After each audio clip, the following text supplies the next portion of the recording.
Hello, everybody, and welcome to Speak My Language, a bilingual podcast. I'm Kat. 大家好，欢迎回到自说自话，我们的双语播客节目。我是 Yeah. OK， 所以我们上一周没有更，所以我们现在断更了一周，好像又稍微显得没有那么熟悉了，又有点紧张了。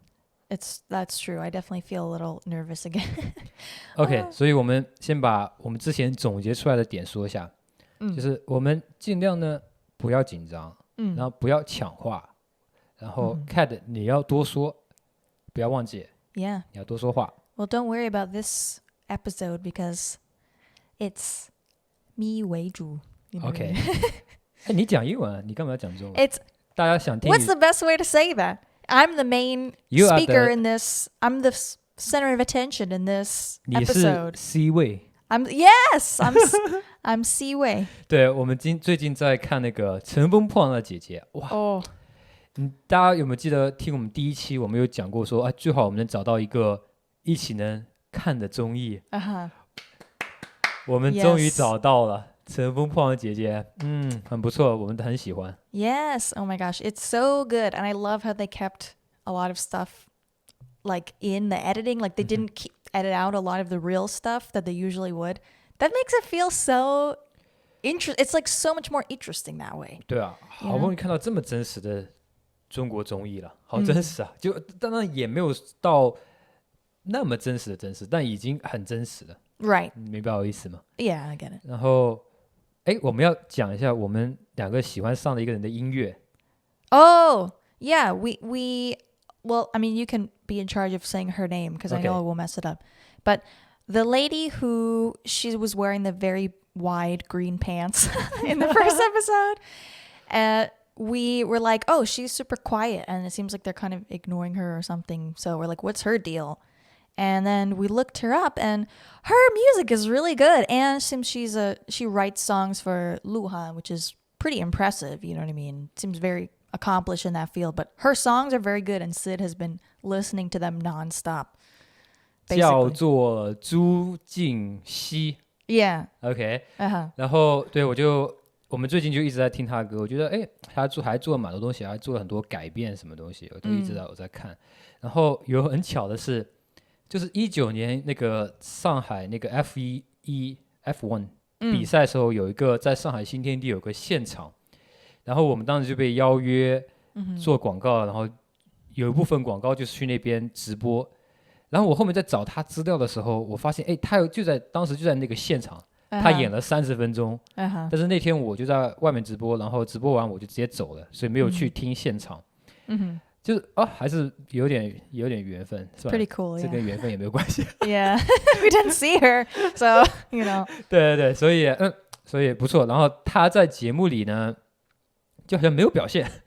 Right, she doesn't talk very much, but I mean, I kind of like when people don't talk that much. I think that's a good quality because maybe I tend to be that way. So you know what I mean? I like that, but yeah, so respect, you know. 可能我们就是在他身上看到了自己的影子，就是如果我们去参加一个什么节目，就是像他一样。Oh yeah. 就感觉这个人是来干嘛的？什么话也不说。I know. 然后甚至好像有点被别的队友讨厌一样的那种感觉。Yeah.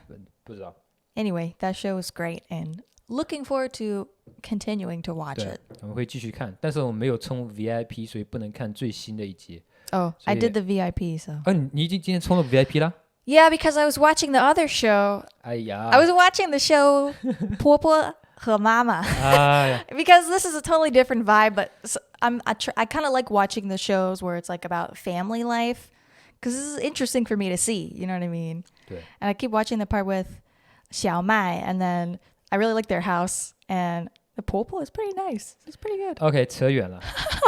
我们刚刚是 Anyway, because of that, I got the VIP, so we can watch 姐姐们。好，那我们刚刚是讲到什么扯到这里来的？ A VIP 不是，我们是讲到那个 C 位。C 位。对，今天你是 C 位嘛？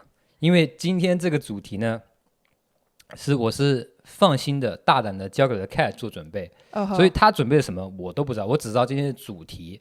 今天主题就干脆说了吧，今天主题是 Yes, today's topic is stuff that I learned or realized after number 1, learning Chinese, and number 2, going to China.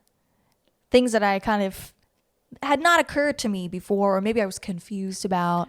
Yeah. 对，就相当于就是说，你在美国了解中国，那肯定跟你学了中文之后，后来来了中国住了之后，你才发现的。Right. 你说我现在理解了。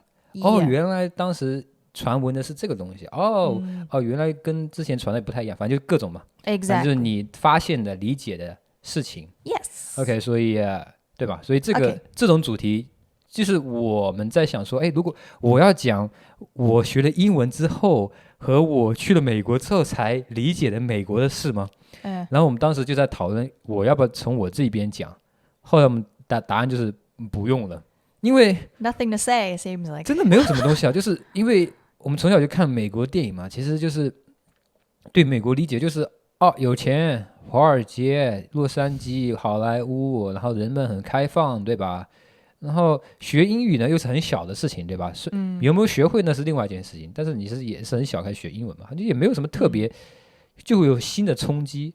就是我去了美国之后，对吧？还是很有钱，很开放，纽约，对吧？就差不多，所以 Plus, you went to the U.S. when you were pretty young, so maybe you didn't have as many preconceived notions. You're just like, I'm just going there, whatever, I'm there. 对对对，这个点很对。对，我去美国的时候，我才17岁吧，然后17岁之前对美国也本身就没什么印象，对吧？OK，除了摇滚这些。OK， 所以今天就是完全交给你。Okay, oh my gosh. 我就放轻松一点，我来做 reaction. Okay, so I kind of split it up into more culture or just like living kind of stuff, and then the language stuff is a separate sort of thing. But that's not that important. OK， 你有多少个点要讲？ I wrote down a lot. It's pretty random, but I think it'll be pretty interesting. Okay. 不管怎么样，反正这个 random 也没事，你就一点一点来吧。Okay. 那我就听了。Well, my impression of Chinese families was basically like, I'm sure they're going to be very strict and very conservative and just very like, perhaps I will have a problem really like being welcomed by them because I'm not Chinese. I kind of assumed that it would be really tough for me and maybe they wouldn't be welcoming to me. And that was like the opposite of my experience when I first met your family. I really thought that they would be kind of wary of me, but they're just super welcoming. And I just realized they are way more relaxed than my family. That was a huge thing. I thought they would be like I assumed it's like, Americans, casual, open, blah, blah, blah. I really feel like it's the opposite with our families. Your family is really super casual and just chill. Your family is chill. My family is not chill. It's more like in certain ways they are traditional, but traditional and conservative are different things. So it's kind of like that's where it differs. My family's maybe not so traditional and they're not really conservative, but they're not as like relaxed for sure. 对，所以我想问的是，你跟我去中国之前，你一开始很紧张的吗？ I mean, it's hard to remember exactly, but I feel like I was like, I don't know how this is going to go. It could go badly, but it could also be good. Who knows? We'll just have to see. Yeah. I was just going based on like what you had said. And I guess you had mentioned like, maybe they're a little bit wary about, she's American and maybe it'll be difficult, but 是吗？ I think you mentioned something about that. Like, man, like it seemed like from the way that you described it, it seemed like your parents kind of had the attitude of like, well, if you're going to date somebody, a Chinese girl would be the best, but if you're dating an American girl, whatever, we're not going to stop you, but that kind of thing. 对对对对，大概就这样子。就他如果让他们直接从头开始选的话，他就说跟一个中国女孩子会好一点嘛。他们肯定会那种，老了谁照顾我们啊？ Right. 就那种一套。但是我知道他们肯定很轻松、很放松，完全不会干预任何东西。所以对我大概跟你说过。Yeah. 还有不止我自己的家人吧，就是我亲戚那些跟我爸妈差不多的岁数，我们到处去他们家吃饭。都差不多态度。 Yeah, they're all very just super nice to me, really. I mean, I think a big factor is like if you study the language, if you make an effort on that part, it probably makes a big difference, don't you think? Like if you just cannot communicate at all and you're not even trying, then that probably would leave a pretty bad impression, right? So 对 I think they probably appreciate that, and I think it makes things a lot easier for sure. 对 But overall, they are just more casual. Like I just remember one time, it was like we were gonna get on a flight, and then somehow we couldn't get on that flight, 对 right? 对 Like 对 we totally had to just 对对 leave those tickets.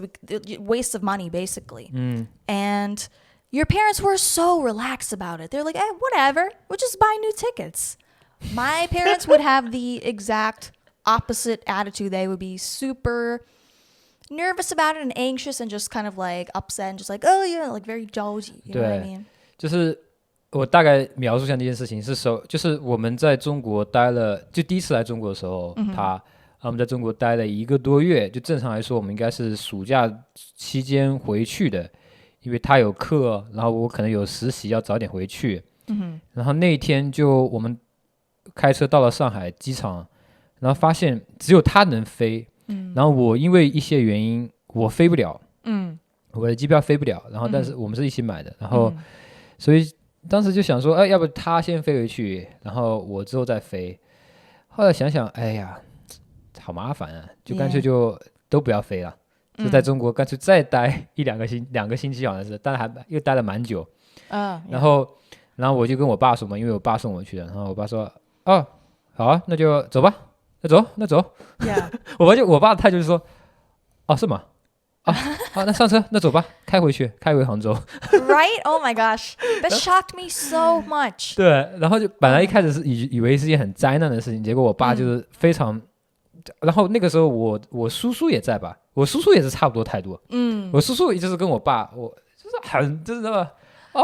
好，今天晚上那个再去阿姨家吃饭，那个 Yeah 给你妈打个电话，你要回来了。Right? That is, to me, that was so shocking. It just felt like I'm like, oh my God, are you guys crazy? Like, my parents would be freaking out because, first of all, it's expensive. You know, airplane tickets are very expensive. And then just the fact that it's like, we could have prevented this mistake. You know what I mean? It's something we could have prevented. 没有，其实也不太能预防吧，因为我那个的问题是你到了场之后才能比较知道的，你一开始不是很知道，就反正就也不是说完全是钱的原因，就是我爸的理念就是说，你反正已经错过了，已经失误了，你已经弥补不了了，那就干脆，你懂我意思吗？就不要去纠结东西了。所以当那个那个是我印象很深的，对我爸的，如果我以后回忆我爸的对我的那种深刻的印象，那个可能是一件事情。就以前我可能Kat不在的时候。一直是我跟我爸相处嘛，没有一个第三个人。我一直觉得我有点把我爸那种很那种 casual 那种态度，就是你知道吗？就是好像是正常的你就是应该这样子的，对吧？直到了第三个进来说，哇，原来我老爸这么伟大，就哇，这能让我这么轻松，所以Right. 对吧 Yeah.I just feel like that's so interesting. My parents would absolutely not have that attitude. And I mean, I think there are good points and bad points about both. I mean, we've mentioned this a billion times, it feels like already. You 文化 know? 差异没有好与坏。Yeah, it's all different, you know? 只是不一样而已。Yeah. It's like, it's so good that they're casual about stuff like, oh, we missed the plane and everything. But stuff like, oh, 吃饭咯, like, but with no advance warning, that stuff is like, it's just two sides of the same coin, really, don't you think? Whereas, you know, my parents will be freaking out because we didn't plan ahead with the tickets. However, they will give us plenty of advance notice. They're like, okay, we're gonna let you know this is the time, you know, you don't have to make it if you can't, but this is, you know, so it's like, I like that. It's all good and bad, you know. 确实这不是客套话，是真的是各有各的好处。 Seriously, it's very true. Yeah. 如果你爸妈的话，那应该他们不一定是因为钱，他们应该是就是那种你这个就他们会因为改变会有突然的变化，他们觉得为什么会有变化是这种感觉，特别是对吧？ My parents love to over prepare. They like to be really prepared. My mom will plan a trip a year in advance, like down to every day we're going to eat lunch at this restaurant and go to these places, like a year in advance. And that's literally what she did on our trip to Italy. You know what I mean? So it's kind of like I feel like both sets of parents are good, very, very good in different situations. So there you go. OK， 所以这是你第一个点，就是你以为在中国是一个听说是一个很传统的国家嘛，然后你未来你的印象是可能听说很传统，可能我来之后可能会很严肃啊，会很不自在，然后发现来中国之后发现大家好多人都很 casual。Oh yeah. 就是都 whatever 那种感觉。For sure. And that, I mean, I also was thinking about how like, especially because your family kind of comes from a more rural place, and they do have some pretty traditional 思想, like kind of way of thinking, yeah. For example, like we're not necessarily getting married right away and having babies right away, and it's like, oh, is that really, that's kind of like, I know they would kind of like that, but they're kind of pretty even relaxed about are not doing that exactly the way that they would do it, you know what I mean? 可能是真的我爸妈控制不了我。Yeah, that might be it. Yeah. OK， 行 Anyway. 这是第一个点嘛。Yeah. OK， 要进入第二个点嘛。Okay. 还是要补充这个。The next one is good. Okay, next one. This one's kind of funny. So before I went to China, I kind of assumed that everybody, like pretty much almost everybody would really like and have a high tolerance for spicy food. Like because here's the thing, you in Chinese restaurants in the US, some of them are like the kind of like Cantonese style. And there are a lot of Sichuan restaurants which are really popular. So like I feel, and also Americans, there are a lot of people who love to almost brag about their spicy eating ability. They're like, oh yeah, and then you know there's some jokes on like white people. It's like, oh, white people, the only spices they use are salt and pepper, and like non-white people have all the, oh, we can eat spicy food, blah blah blah. There's this kind of thinking there, and then I feel like I came like to your parents' house, and like I can eat more spicy food than them. You know what I mean? 你比我们全家都更能吃辣。That's crazy to me. I just find it so funny. 对，就在美国确实川菜应该是比较最有人熟知的中餐吧，在美国，大家四川服那种感觉。是。然后对，然后美国又有一种那种，可能他们就是每个人都想证明我很能吃辣啊，我也能吃辣，我也能吃辣， right. 就美国很多这种梗嘛。Oh, I keep a bottle of sriracha in my purse. 对对，这是一个美国的梗。所以你觉得就是来中国之后你要吃很多辣，结果来了我家之后发现。Yeah, I just assumed that they would like eating it, and then I was almost a little disappointed because I do like to eat stuff like mapo tofu. You know what I mean? 可以说看来这个人很重口味的，就是那种中餐里重口味的东西，他一般都行。I'm pretty good at eating like a lot of stuff, you know. I'm pretty open to foods, so yeah. 很多东西我要耍他吃那种重口味的东西，他说whatever, it's pretty good. Yeah. 对。然后对我们家就每天吃清淡的东西， 然后我爸是一点点辣都不行的。我爸是那种什么肯德基那个辣的汉堡，就那种其实也不辣嘛，他说哇这辣死了怎么这么辣是那种。然后对啊，我们家是吃很清淡的。I think even my parents probably can eat spicier than your at least your dad. 对我爸。Oh my god. So OK， 对，就是 OK 不能吃辣。Yeah. 不是中国人都能吃辣。Yeah. Actually, that kind of brings me to another point, which is more related to language stuff, which is after I started learning Chinese, the romanization of Chinese words became a lot less confusing. Like, do you know what I mean by romanization? Like turning this, you know, 汉字 into English letters, the Latin alphabet, to like transcribe it that way. Okay. You know? And I don't know if you probably have seen in the US, there are a lot of different things that people use, like romanizations, you know? So it's not super standardized. It's not like everyone's using pinyin for everything. So it's very confusing if you don't know what's going on with that. Like, for example, Sichuan, they have it as like looks like Sichuan. Sichuan. That's and it's very weird and it's very confusing. Like SZE. Oh, that SZ. CHUAN. 那个是跟什么台湾的那种拼音有关，我不知道它或者什么广东的什么的拼法。Sure. So yeah, and because there are a lot of people who come from like kind of Cantonese speaking areas, like they come to the US and then they, open shops and stuff like that. So you see a lot of Cantonese romanized stuff too. And it just gets very confusing if you don't know. And it's like the pronunciation is not standard, its spelling is not standard. It's a big mystery to all of us who don't speak Chinese. You know what I mean?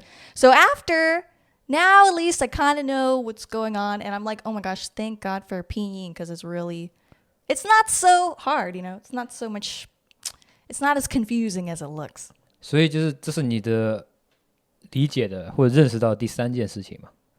就你学中文之后发现，哦哟，原来这些有了拼音之后，这些东西其实蛮能理解的。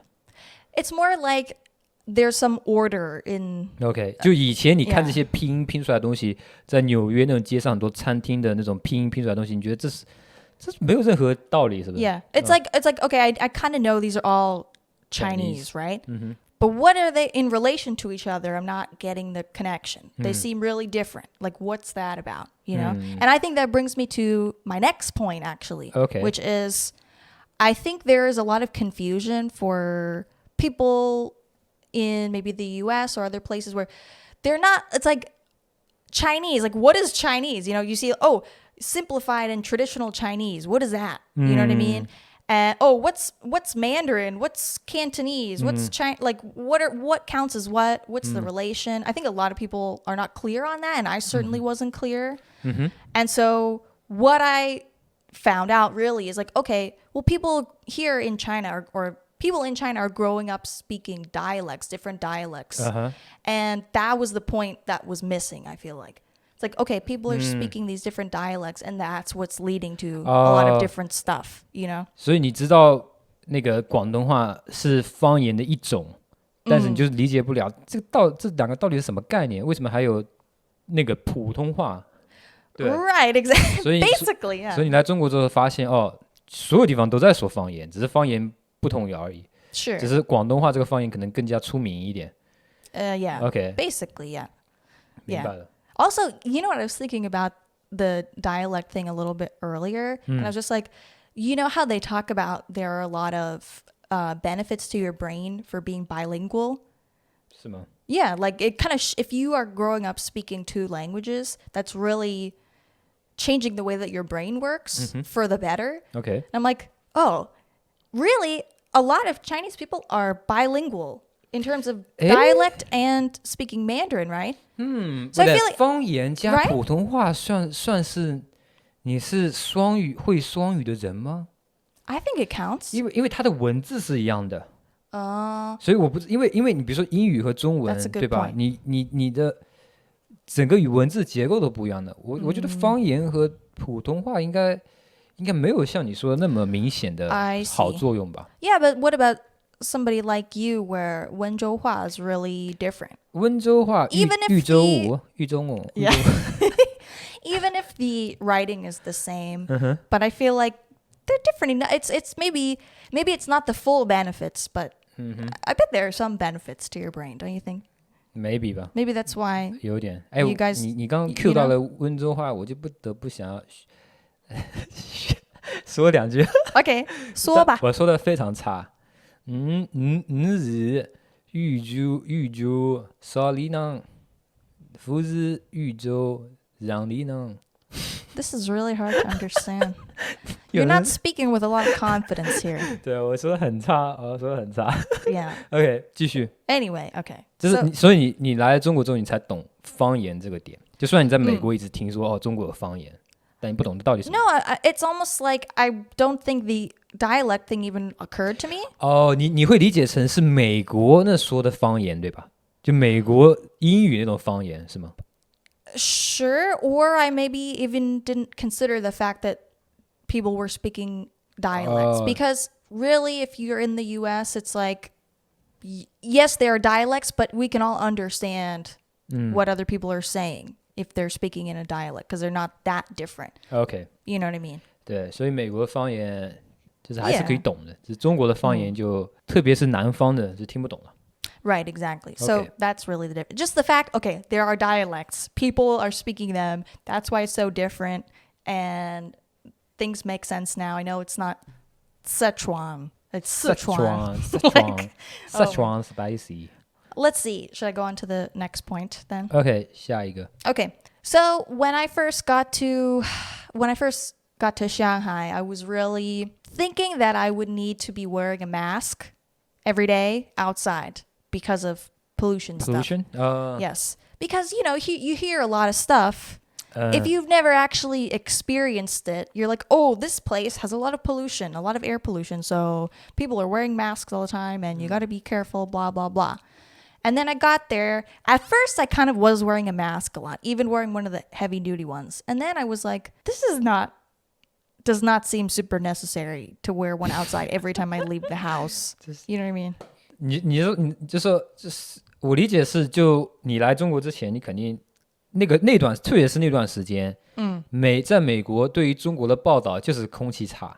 Right. 然后因为好像是15、14、16年，然后每天都是报这种东西，空气差。对，我也知道。然后所以你以为整个中国空气都很差，所以我觉得其实相对于别的国家确实蛮差的。但是你来之后发现，你的意思说没有那么夸张的差。Yeah, exactly. 明白。It seems like India is kind of having a worse time of it. I mean, everyone in the world is trying to fix these kind of environmental issues. So it's just, yeah. But it just really was not as extreme as I thought. 所以你以为你那个夏天来的时候，你是要来受罪的。我不得不跟谁来，然后我可能要被空气给那个窒息了。Oh my god! I just didn't know. I did not know what that would be like. You know what I mean? I just did not know what to expect. 所以你到了上海之后，发现，其实你闻是闻不太出来。Yeah. 对，所以这是 Yeah. 对，虽然就是说你测数字确实是比美国要差嘛，空气。It's kind of like I think you can tell a difference. You can tell a difference. I don't know if it's more like you can see 对 it. 你还是能听，你就比如说你从这没有任何崇洋媚外啊，我们这个是应该没有任何崇洋媚外的话题了吧？应该直播里对吧？我可以大胆的说，就是你从东京这个地方，比如说你飞机飞到上海，然后如果上海那个时候那天刚好空气很差的话，你下飞机你是感觉到，跟我2个小时之前上飞机的空气是不一样的。只是这个我能说吧，这个应该不敏感吧？ Yeah. 所以就是但是你的意思说来中国之后发现也没有那么夸张。Right. Exactly. Okay. Yeah. 在家里的话，我们都开空气净化器嘛。Yeah. Yeah. I feel like indoors it's useful to have that, but outside it's really not that bad. You know? OK， 我也下一个看见时机马上下一个。Yes. Okay. So next one. Well, sometimes mostly in like New York, you're going around. I feel like I've mentioned this before, but before I started to learn Chinese, I would kind of sometimes see, maybe people on the subway. Maybe they're speaking Chinese, and it tends to sound, if you don't understand what they're saying, it sounds like they're angry. It sounds like they're yelling and they're fighting. But then I learned they're just having a normal conversation. 对 Most of the time, it's really just a normal conversation. It's just kind of a funny thing. I feel like if people from both sides could understand this point more, there would be a lot. It would help ease some tension. You know what I mean? 如果你是一个在美国的美国人，你没有学过中文，没来过中国，你看到那个美国大街上那些中国人，有些中国人就是有一些部分中国人讲话很大嘛，然后年纪稍微大一点，然后真的对他们听起来觉得他们在吵架。他说为什么我怎么整天看到中国人都在吵架？特别你知道为什么 ？Right. 所以你来中国之后发现，原来他们不是吵架，还是你学中文之后发现他们不是在吵架 Yeah, because I know what they're saying, and then it's like, oh, they're not saying anything that sounds like fighting. It's just they're speaking loudly in a kind of a, back and forth kind of way. I think it's more like in the US, people have this very deeply rooted kind of idea of like inside voice and outside voice. So it's like, and not even outside voice, but more like in close quarters with other people versus like, oh, you're on a football field and nobody's, So, it's like, then I go to your hometown and it's like, oh, there's a guy standing over here and there's a guy standing like a mile away over here. It's like, hey, what's up? You know what I mean? 吃饭啦 Exactly. 吃瓦呗 Yeah, exactly. So, it's like when you kind of have that image and you kind of understand that, it really changes your attitude about it. It just changes the way you see it. So it's just kind of a funny thing, you know what I mean? 对，但是作为一个中国人，我觉得有时候在外面确实不需要像很多人一样讲话讲那么大。确实外面还是公共空间嘛，我觉得没必要讲那么大。然后比如说就是我妈好了，我妈讲话特别响，然后我就有时候就是我们坐在车里面就2-3个人，然后窗都关着，然后我妈打电话，哎，那个发货了没啊？叭叭叭叫很响，然后我说你能不能轻点，都听得懂。都听得到，人家那个电话后面那个听不清楚，会把那个声音开大的，你不用自己放大音量。That's another thing. I also feel like the talking on the phone thing tends to be louder than just regular speaking. And I think even you do that. 哦，是吗？ I think you do that. You tend to speak very like much louder than normal when you're talking on the phone. 我农村人，我It's okay. 是惠州沙里人。我是温州山里人，山里长大的。Yes,没 you 办 are. 法。Stand on one mountaintop, say hi to your friend on the other mountaintop, you know? Okay. Anyway, but yeah, it's okay. Like, you know, once you kind of get it, it's like, not so bad. But I do agree, like, sometimes quiet is nice, but it's okay. 就是 OK， 所以你还是 prefer 轻一点，但是你理解的，原来纽约地铁上那帮中国人不是在打架。不是要开战了。Right. 我也知道，那个地方确实就是我完全理解。如果外国人不懂的话，就是华人那些帮派人家打起来了。OK， 这个还要补充吗？还是下一个？下一个吧。What I learned is looking at China through the lens of American values doesn't work. Like, you can't just take your American values and plop them on a different country and culture. It doesn't work out. It's kind of not fair. And, you know, I don't want to get into specifics here because, you know, no need. But just different things work for different people, different societies. Values are not universal. I feel like sometimes that's something that a lot of people don't agree with. Like, they're like, this is what I believe is true. And so it's got to be true for everybody. I don't think that's necessarily the case. You know what I mean? So just we have differences. People are doing stuff differently. That's okay. You know? 这个你得要来中国很久之后，你才能比较理解这个点吧，对吧？I suppose, yeah, that's more of like a after, even now I'm still, I think about this kind of stuff a lot. You know what I mean? And even now I think about this stuff and I'm like, yeah, you know what? I'm not going to push some kind of American thing on Chinese society if that doesn't work for them. That's not what they're trying to do. You know what I mean? I feel like it's useless almost. 这个点真的其实蛮难聊的，就是我作为一个中国人，对吧？我也从小接触了别的国家的一些想法或者思考的角度，就是很多中国东西其实我自己都想不通，更不要说你作为一个美国人了。所以当然这个点很大，你真的要聊的话，好像也很难聊，就好像因为好像你真的要研究这件事情，你才能聊这个事情。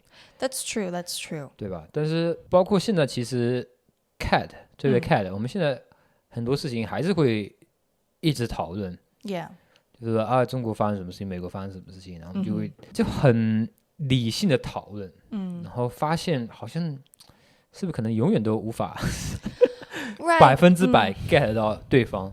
对吧？就是说至少是2个国家的人。Yeah, that's the thing. It's really tough, and people are very, you know, they're rooted in the way that they want to do things. They don't want to change their ways necessarily. 是不是？我在想，就是比如说你美国跟美国思维，我能说大多数很多个欧洲国家跟思维方式跟美国的很像吗？我可以这么说吗？ I feel like there's still a lot of differences, but in a very broad sense. 比如我说，比如说德国、英国啊、法国啊、意大利这些比较那种富有的欧洲国家。It's all relative. If you're talking about in relation to China, then sure. But in reality, there are really a lot of differences in the perspectives people have. 对 ，Yeah. 比如说美国的这种文化输出，这种软实力输出嘛，电影、电视这种东西，然后这种文艺的东西输出，艺术这种输出，时尚的、音乐的，特别音乐，是，就是他们相当于美国是一个全世界最大的输出国嘛，那不自然的就会让美国人觉得他们是世界中心嘛。然后你再看一些比较欧洲那些富裕的国家，欧洲、英国那些，他们还是能比较接受英国那个美国那一套嘛，然后他们就不会有特别冲突的感觉，然后让美国觉得，哎，好像这几个国家也是跟我想的差不多的，然后就更加深了美国自我中心的这个思维。那再加上，然后跟美国不太一样的就是，比如说东亚，就亚洲的话，其实也是很不一样嘛。那就是我们就东亚总共也没几个国家，对吧？是，就这么3-4个国家，几个国家的，然后对吧？然后那日本呢，又是很早以前就是往欧洲那边靠，所以是不是就好像然后第一次有个就是好像就比较大的一个国家，一个中国，突然好像跟美国的东西一直有冲突，所以导致大多数美国人其实都脑子转不过来，原来可能这个世界上还有另一套思考的方式。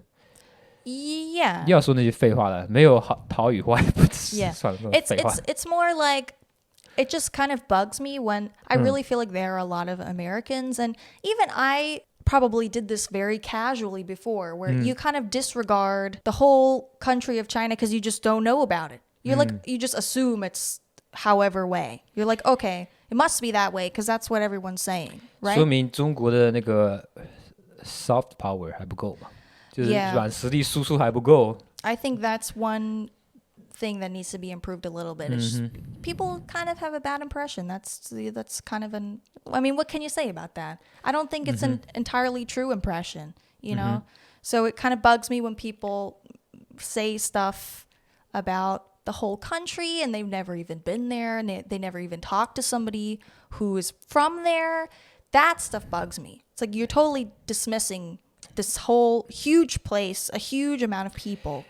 其实 I don't like that. 其实这个点我现在都看开了，就是说讲一句不太 PC 的话，就是不要说美国人理解不了中国人了，中国人一个集体也是不太了解美国人的想法。就是我觉得我们也没有必要去比一个好与坏了，我是真觉得好像就两边人都不理解了。其实也我觉得对吧？I think that's really fair. I think really both sides are really, they have strong opinions about everything kind of, and it's really hard to change those opinions. 对。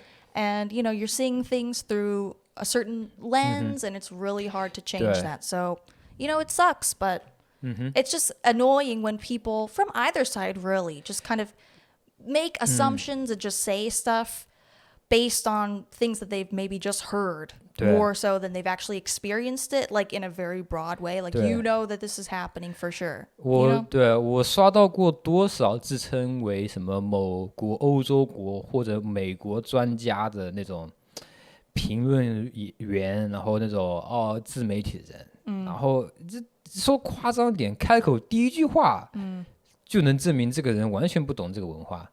站的角度完全就是一个普通中国老百姓角度。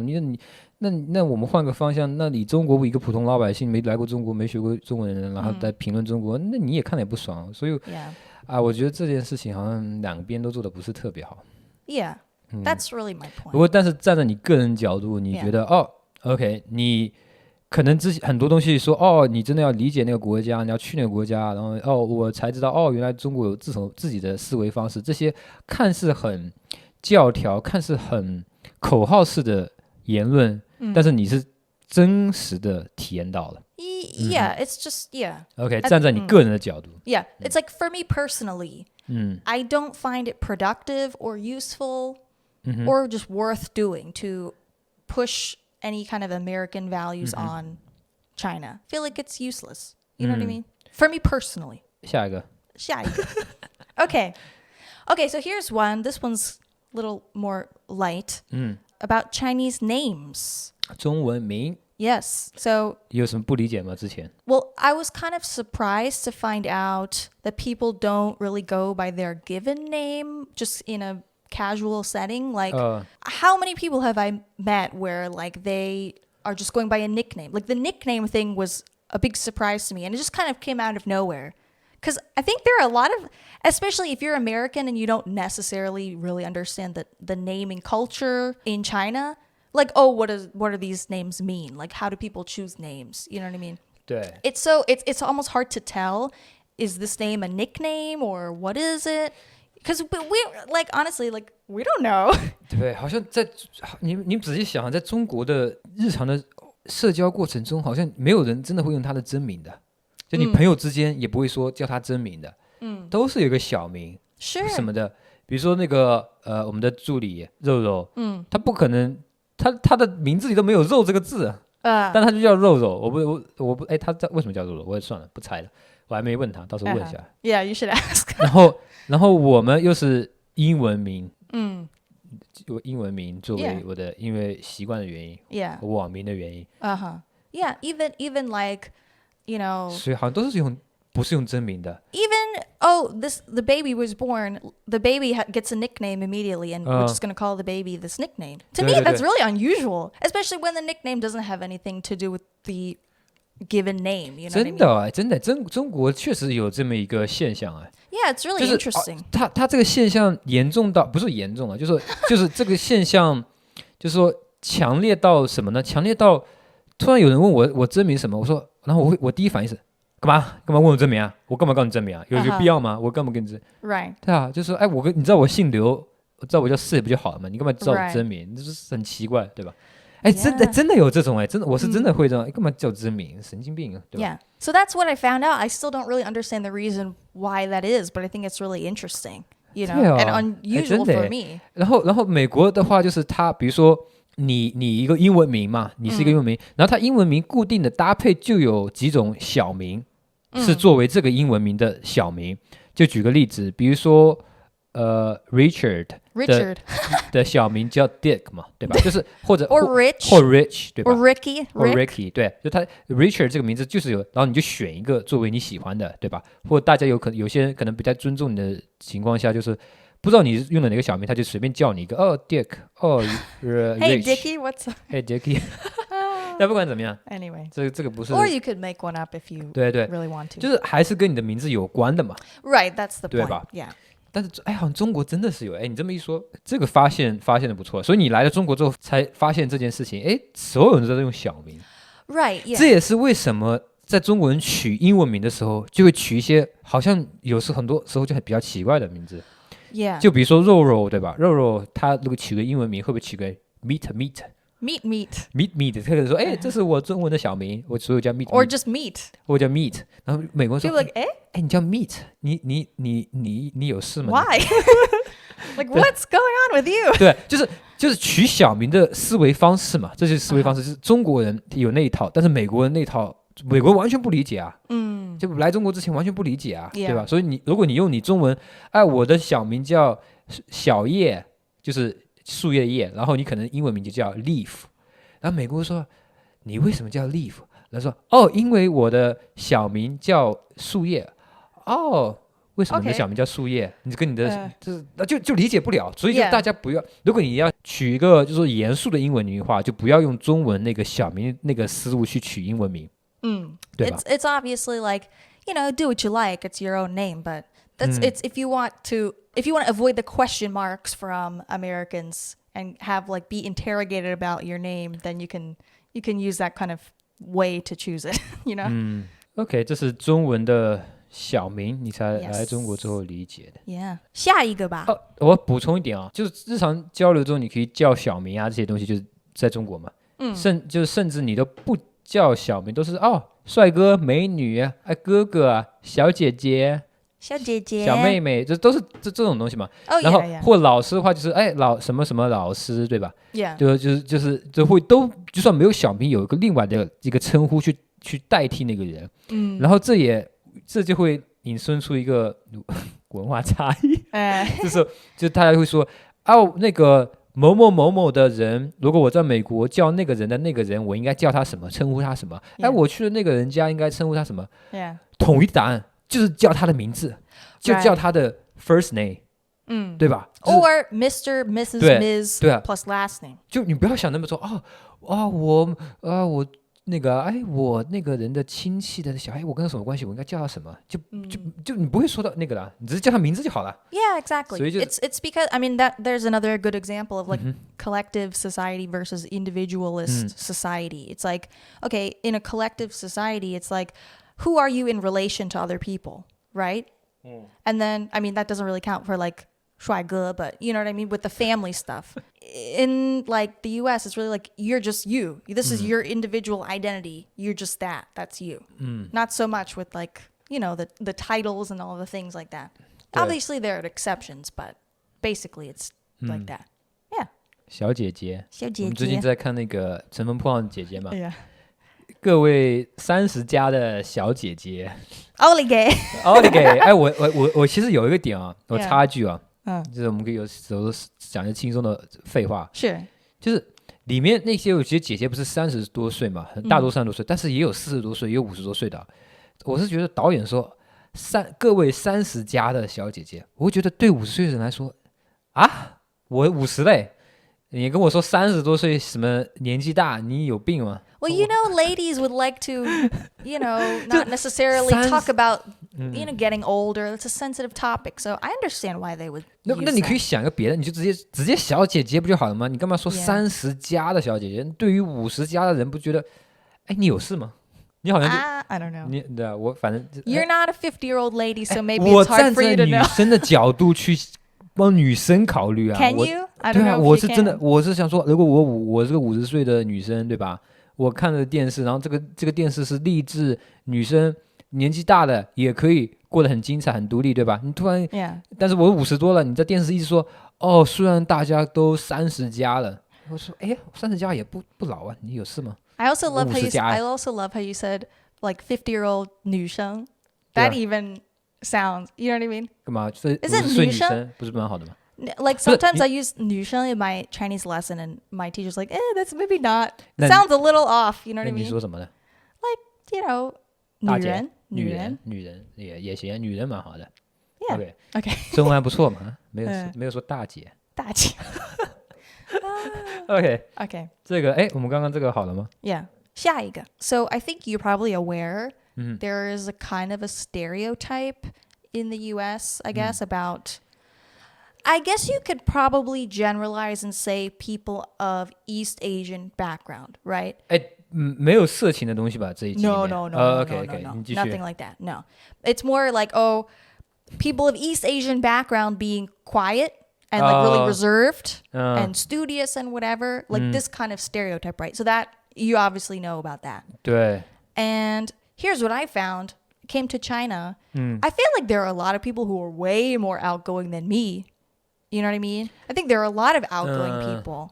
I think that stereotype is a little bit false, or it comes from a different place of more like, okay, there might be a language barrier involved, that this person doesn't really feel comfortable speaking up a lot, or more like that kind of thing. You know what I mean? Because I feel like it is, you do see, if you, for example, are in college in the US, there are going to be a lot of, you know, international students. 对。 And they do tend to be a little more reserved.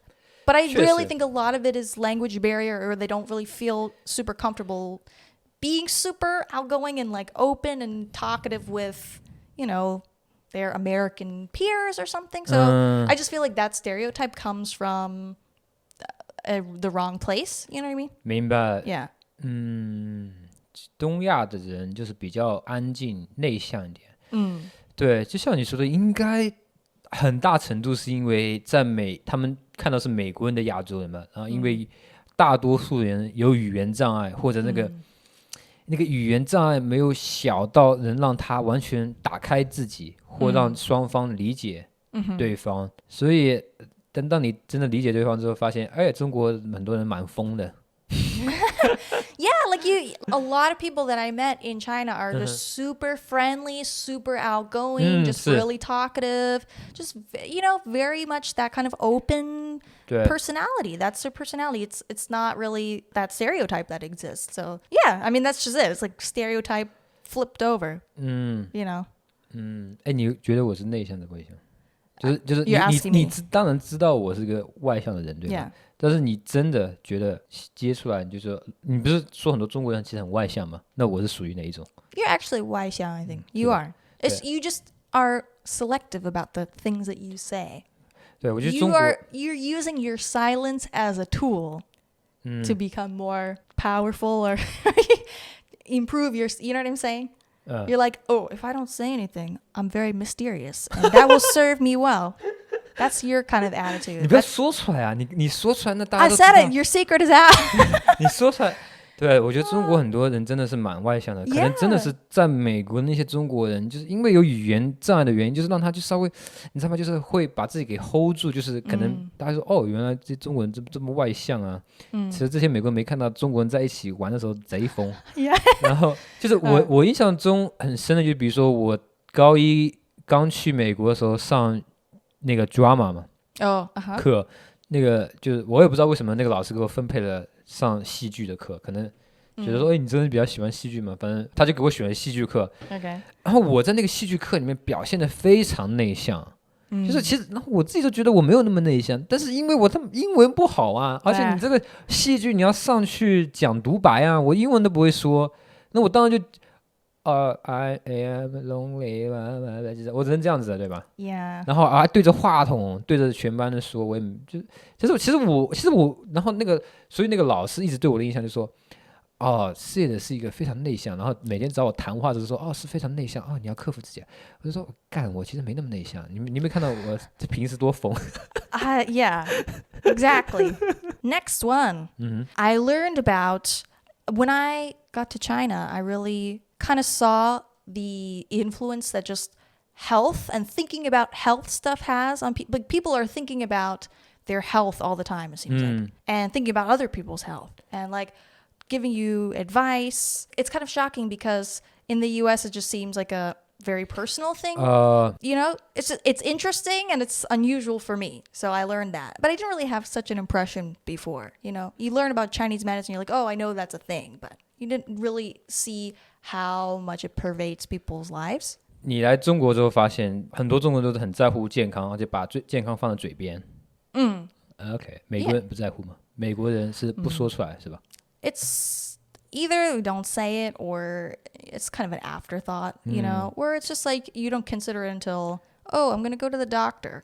Or you're really into that stuff and you're like working out all the time and you're like, oh, let me eat vegan, blah, blah, blah. But it's a different thing. But I think it's more like people in particular, like particular people in the US are really into it.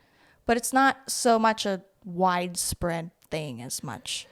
对，我是通过 Kat 的视角看到，就是我以前没看到的关于中国人的点，就是中国人真的很关心陌生人吧。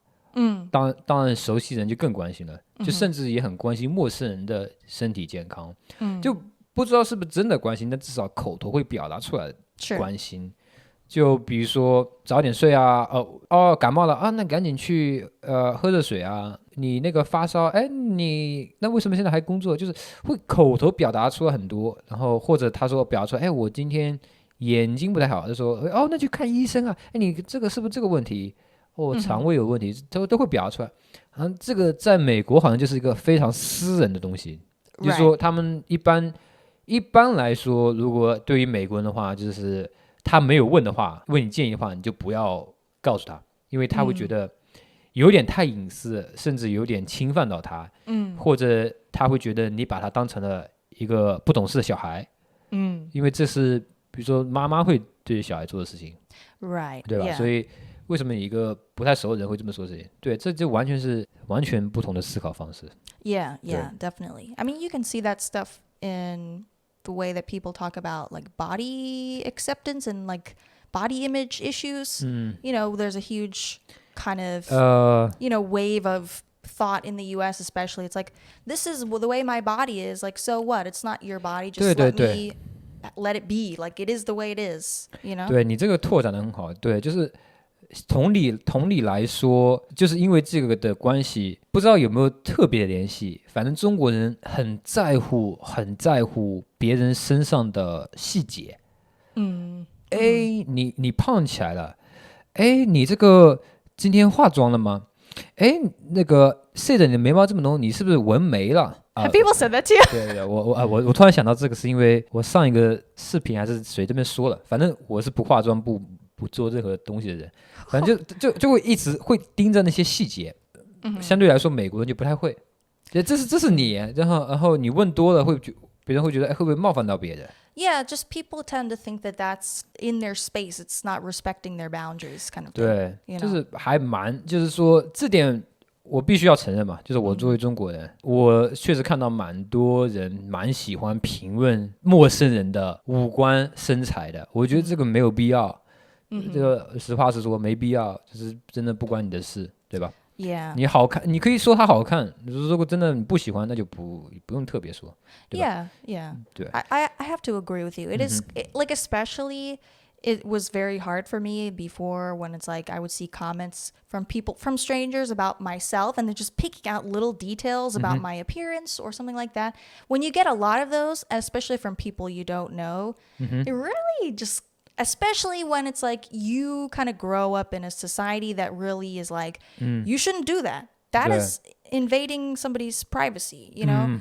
Or at least it's considered not super polite, you know what I mean? And then you also feel like, oh, well, that's just how it is. You can't say anything, you know. It's hard. It's a hard thing to accept. 对， you know? 这个点确实，其实不要说外国人，首先外国人来中国，确实这个点是，我觉得站在我的角度，我通过 Kat 的视角看这些事情，我觉得就是我就不要说外国人，就是欧美人吧，可能就比较需要真的去理解一下的，为什么中国人会说这样？可能他一开始肯定是不理解的。Yeah. 为什么要说我这个东西，对吧？然后但是站在中国人角度，我觉得还是没有必要嘛，因为你这样子说来说去，其实造成伤害最大的其实是对女生嘛。Yeah. 就男生可以，你说这个男生你也说不了什么的，你男生说胖了就胖了呗。那女生的话就那个会变得很 personal。 I get what you're saying. It's more like people put a lot of importance in 对 like society really values women's appearance. So if your appearance isn't at a certain standard, it can affect your life in a serious way 对 if people are judging you based on that. 对，我的意思是说，就是不要说那种网络上那些明星公众人物，我只是说就是那种正常的人，就是因为我一直有这个现象发生，所以这个会在反映到每个人的生活状态。你懂我意思吗？就有一些东西变得还蛮病态的，我觉得，就是有一个统一的审美，就是不是说这完全100%统一，但是就比较明确的一个审美方向那种，就是我觉得活得蛮累的。Yeah, I get what you're saying for sure. I think it's just a balance.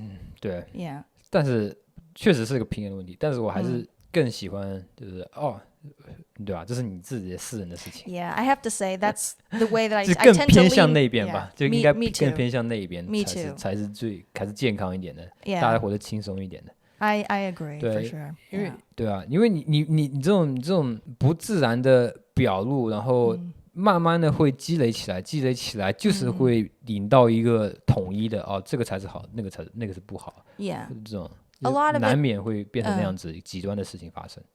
对 A lot of it is like the little comments that people might make, like to the person making the comment, it doesn't really seem like a big deal. You know, and I feel like we're both guilty of like casually making comments about other people sometimes, and it's whatever. I mean, we try to keep it to ourselves and not let that person hear it, because that's the nice thing to do, to be honest.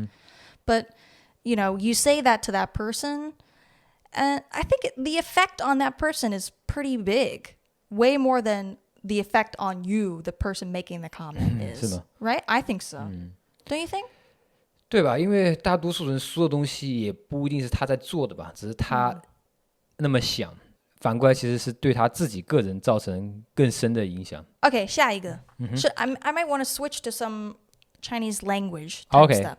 Okay, so when you start learning Chinese, like in the very, very beginning levels, you might learn some very basic phrases, right? 对 So, for example, they teach you the way to say sorry is 对不起. 对 However, what I realized coming to China, people rarely ever say that, like in normal situations, right? Like, I feel like there definitely have been situations where in the early stages, like, oh, I did something where it really warrants a 不好意思, right?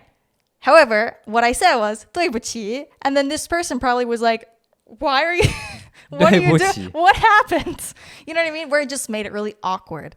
So it's like, there's just a lot of like things that are not being translated well, or they're just not working. Like, so yeah, that's one thing. Sorry, not necessarily the best translation, 对不起, maybe not exactly right, you know? 他们说比较多是不好意思啊 Exactly. 不好意思啊不好意思啊 Yeah, but I don't Sorry. think they don't really teach that as the most basic phrase, whereas I think they should teach that. You know what I mean? Yeah. 对不起 It makes it seem really serious, right? 我什么时候说过对不起3个字啊对不起我有说过这3个字吗 You probably 好 haven't. 但是这3个字好熟悉啊就离你好近啊但是我什么时候说过对不起对不起啊我也不会说啊sorry 啊 sorry 啊 Right? 对不起啊 But also there's also like, what is it? 我会说吗？抱歉, right? 抱歉 That 抱歉 sounds more 对抱 like 歉啊 appropriate in more formal or serious situations, right? Because it's even like one step up from 对不起, right? 对不起是不是歌里出现的比较多啊好像 Maybe. 好像生活中确实不说对不起 Yeah, so that's something interesting. In the same vein,所以 Okay. 你在美国学中文的时候也发现了这个中文教的中文太正式太 formal 就是太老旧了这个词 Sure, yeah. 那跟我们在中国学英文是一个问题啊 Exactly, yeah, exactly. 所以大家不是只有你们学英文有那个问题学的词都现实生活中人不用 Yeah. 学中文有这个问题 In the same vein, the most basic thing, 你好.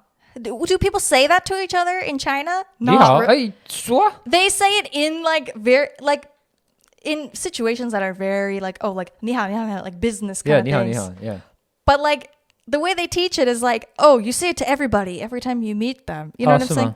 Like, oh, you're meeting your friend. 你好. You know what I mean? Whereas that's not what I saw. 所以 You know 他 what I'm saying? 他把那个 hi 翻译成了你好所以就是你 Yeah, 说你 basically. 见到你的朋友在你的课本里也是说对他说你好 Yeah, or Oh. perhaps it's more like there wasn't a good enough explanation on the nuances of that. Like they maybe touched on a little bit like, oh, 吃饭了吗? Maybe that kind of thing. But I think they glossed over it. I feel like it didn't occur to me. It didn't occur to me until later. You know what I mean? Same kind of like, oh, 很高兴认识你. You know what I mean? 哦 That thing, I've never heard anyone really say that. Like, 我 maybe 听 once 你 or 跟别人 twice. 说过这句话 Oh yeah, I definitely said that. 超尴尬 Yeah, it's really awkward, 你跟 right? 谁说这句话很高兴认识你你跟 Probably 谁 said it to your family when I met them. 哦对对对 I definitely said it to your family when I 对 met 对 them. 就比如说我家人那种人就很 casual 的人 Yeah. 然后那个看让他那个你的女朋友啊那时候然后看就说很高兴认识你贼尴尬贼尴尬好尴尬 Oh, yes. 你好像经常说这句话我好像经常 Yeah. 从你嘴巴里听到这句话 Yeah, because I was trying to be polite and friendly.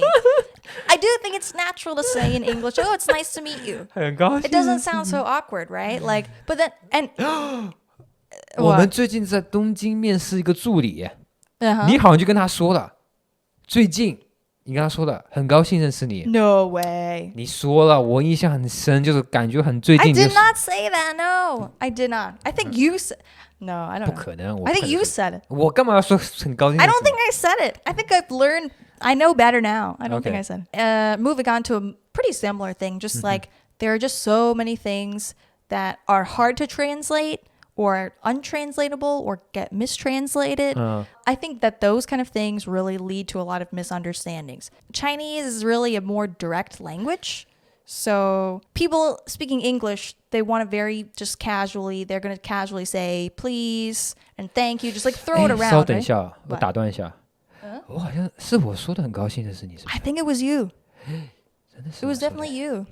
I remember. I didn't say it. I know better. 真的我是我应该是在语音的时候跟人说我语音在面试人的时候我说 Oh. 对我好像我在语音面试人就跟别人第一次面试的时候我要弄得很正式嘛我好像真的会说这样的话 Yeah. You're so formal. OK 行 Okay. 接着来 You should say 对不起 to me. OK sorry Sorry. Yeah. Okay. Anyway, what I was saying, just there are a lot of things that really get translated wrong. And because Chinese, I think we can agree, it's a more direct language. Things are said in a more kind of blunt way, frankly. So in English, you want to casually say, please, thank you, blah, blah, blah. where it would be awkward to say those things too much in Chinese, right? It would be awkward. You say that a lot, it sounds super like 请你 blah blah blah. It sounds really formal. 请你 blah blah blah， 请你给我一个汉堡。Like, you know what I mean? 一个汉堡，请给我一个汉堡。Right? It sounds a little too 真的 much, 点餐的时候应该没有人会说请吧？Yeah, I've never heard that. 我这么说的话会不会得罪人啊？就是当然你可能在很高级的餐厅你会说，但是一般你没有人真的会说我要一个但我们会说一杯水谢谢，会说谢谢，但不会说请，请好像就有点装，是不是？ Right, yeah, yeah.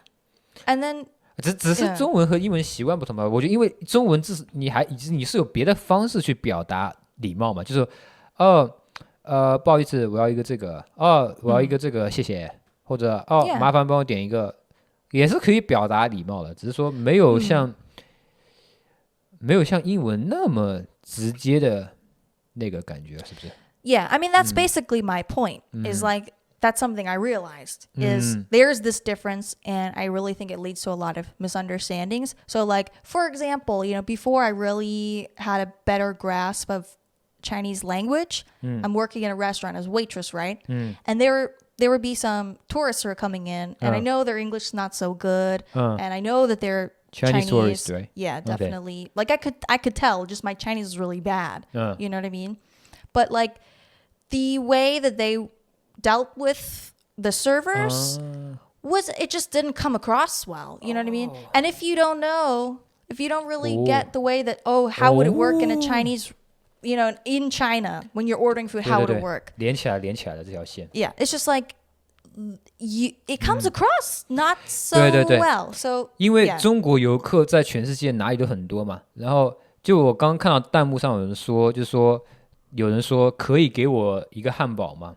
就这样子的话，其实就是你可能这么说，但是95%以上人都不会说可以给我一个汉堡嘛，只会说我要一个汉堡，就我要一个汉堡，直接翻成英文就是 I want a hamburger，对吧？然后可能就中国游客又是全世界最多的，到处在，然后比如说去了 Kat 那边，Kat 在餐厅打工的时候，就他那时候没有了解中文，没有去过中国，他可能就是每次遇到中国游客就是 I want a noodle, I want this, I want this. 我不用模仿口音 I want this， 对吧？ Yeah.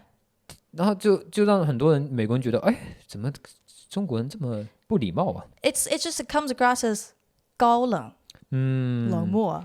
对，所以这个 which is it's not like especially in the US the servers because we work for tips or you like to have that kind of rapport with the customers. You want to be friendly, you want to have a good impression. 对 You know what I mean? So when you get that kind of response, it's like, oh no, did I do something wrong? That kind of thing. 确实啊。But then afterwards I'm realizing like they're just ordering normally. Like it's not they don't have any bad kind of intentions, or they don't feel like I did a bad job necessarily. It's like, but then you do that plus like the tips thing, you put those two together, then it's like, oh no, I did a terrible job, right? It's like they must have really hated me. 对，我们现在先讲就是 Kat 在了解中文去过中国之前的状态啊。在美国，对吧？遇到的中国客人都是很直接的 I want this, I want this, I want this, give me this, give me that. 然后中国人又没有懂美国小费那一套，他可能就听说美国人给他10%啊，然后就说10%太多了吧，给个5%。但是美国正常人来说，就是你服务就是比如说纽约，你正常 OK 就15%到20%，其实就20%也是很正常的。所以你就是给了10%，就是可能对于中国人来说，10%我给这么多，他们应该很开心吧？ 然后或者有些更夸张一点的，可能就是给不管多少钱。就给$1一刀一刀作为，所以就美国人就不了解这个话，就说哇，他刚刚那个直接 I want this, I want that，然后又给我$1，然后说哇，这个中国人应该很恨我吧，恨死我这个美国人啊！所以这个真的会好像就会真的会让美国人造成误解。就你现在是理解了嘛？对吧？首先就中国没有小费这一套东西，然后他们完全不理解小费，然后那个点餐方式，中国人就这么点餐的，我不觉得那种我在中文里我给我点个这个，给我点这个，我觉得这个也不是没有不礼貌，在中文里也不就是很正常的，对吧？Yeah, I think so as well. 所以带到美国就变成不礼貌了，所以那你现在是理解的，那现在那其他的美国人呢，还是照样讨厌中国人？Yeah, that's the thing. 所以这就是为什么中国人形象在美国这么差。Yeah, it's these kind of misunderstandings. It's like it's not like either side really has bad intentions or really is like, oh, I really understand and also dislike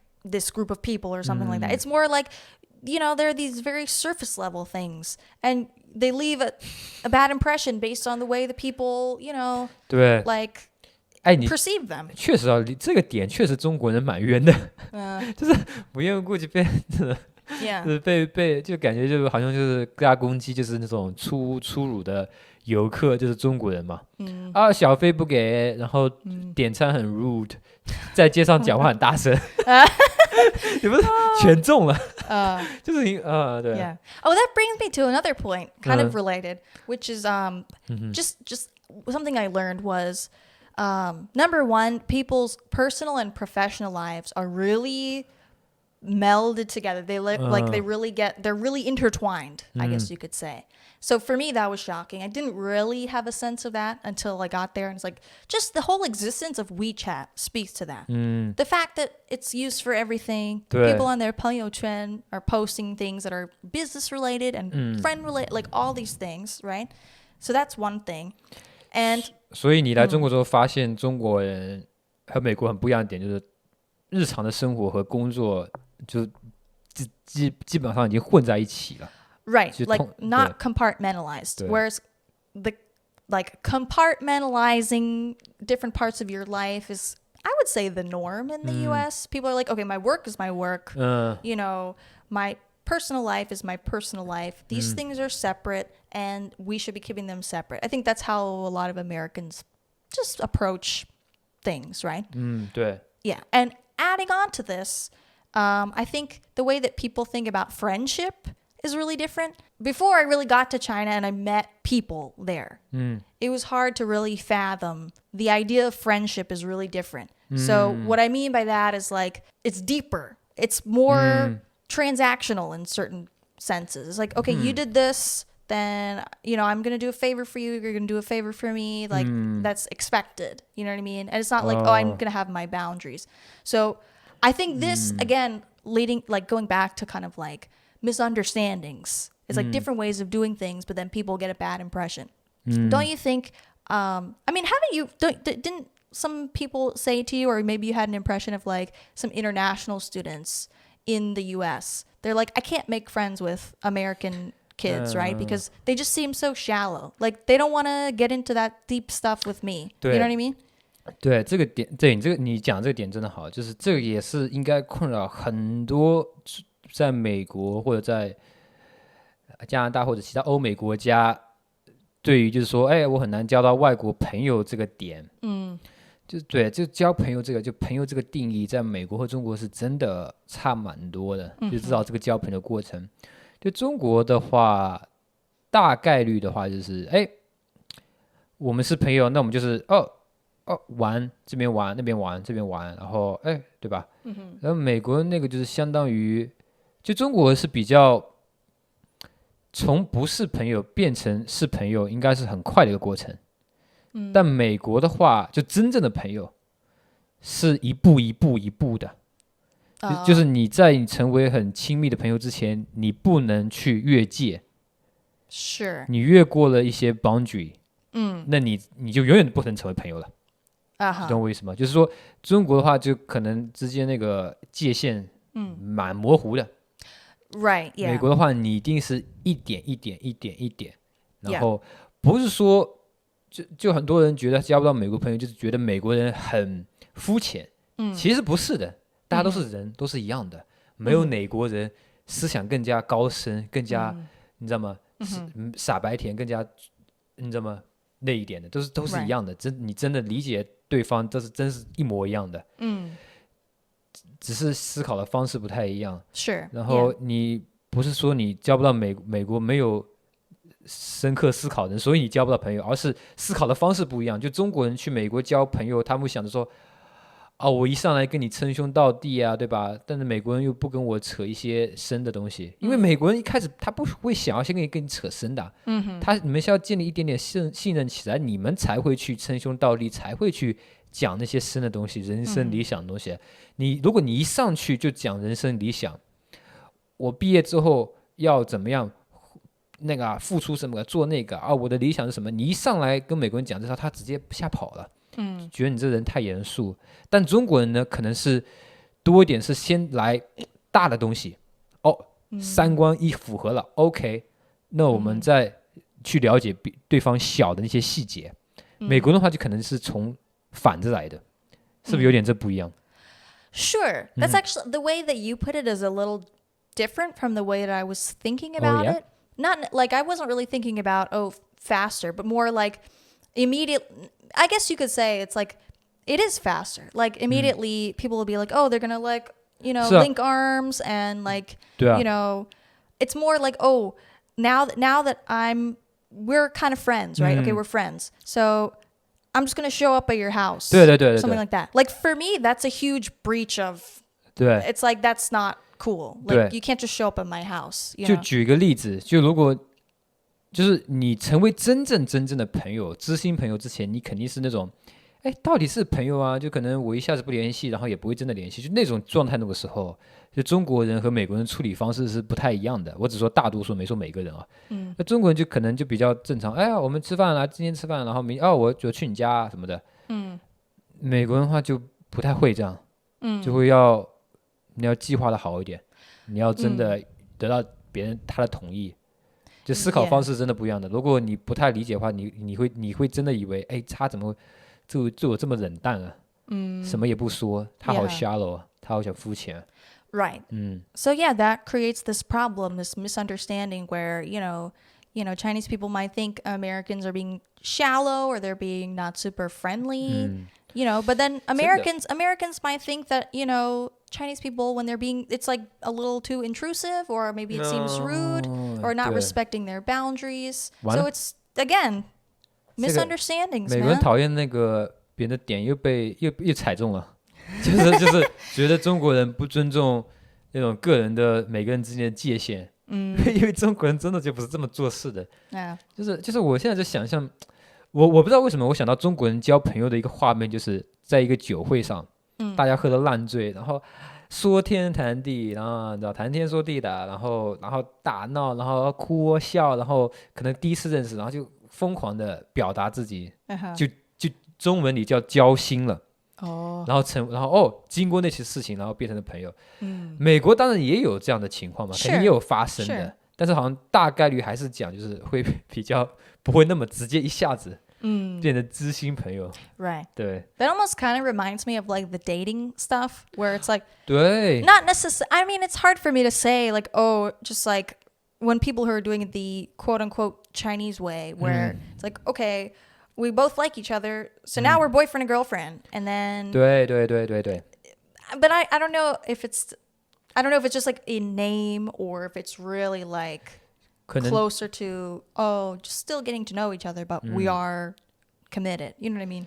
对 It's hard to say for me. 确实，这个对我们刚刚聊的这个点就直接可以联系的，就是导致就是中国和美国就交往的那个顺序也不太一样一点。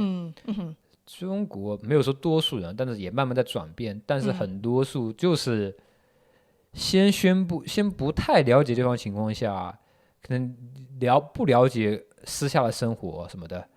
也没有任何太多的心灵上和肉体上接触，就已经是男女朋友了，对吧？就说我是男朋友，你是女朋友。